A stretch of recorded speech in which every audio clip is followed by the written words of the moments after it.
जानु दे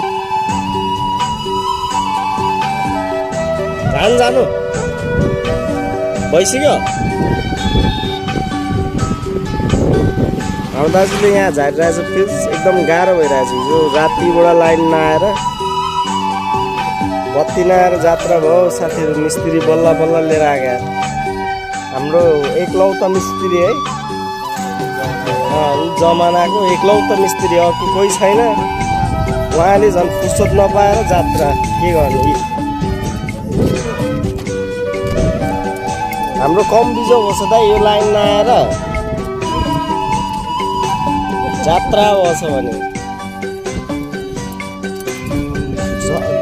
जमाना पनि उयो भइसकेको छ हाम्रो चेन्ज भइसक्यो। पहिला पहिला आजसम्म लाइनको भ्यालु हुन्थेन। अहिले त अब लाइनको त मतलब छैन कि वाइफाई मात्र चल्दै भयो ऊ सम्झिन्थेन क्या हामीले सम्झिन्थ्यो त। अहिले वाइफाई नै नचल्ने जात्रा भयो। लाइन इम्पोर्टेन्ट छैन अनि मोबाइल बिनाको मान्छे कोही हुँदैन।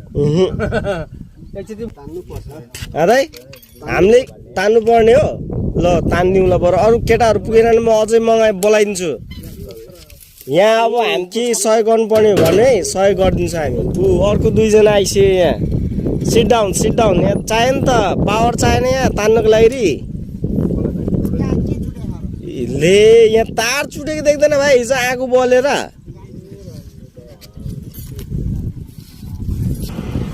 यहाँ जोडिरहेछ हाम्रो मिस्त्री दाजुले। यस्तरी जोड्नु पर्दैन रहेछ।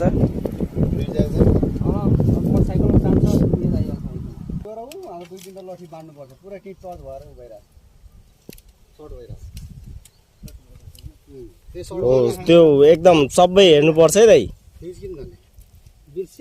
फ्युजै ल्याएन त्रिका जानु न तपाईँ गरेर लिएर आउनु।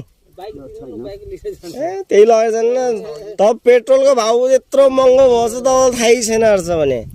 त्यो चार्ज गरेको पैसा लाग्दैन त दाजु। चार्ज गरेको पैसा हामी दिउँला। हो मेरो घरमा आउँदा नि हुन्छ चार्ज गर्नुको लागि। यो लक होइन के गर्नु जिन्दगी बोर छ। खसी के दाजु त्यही के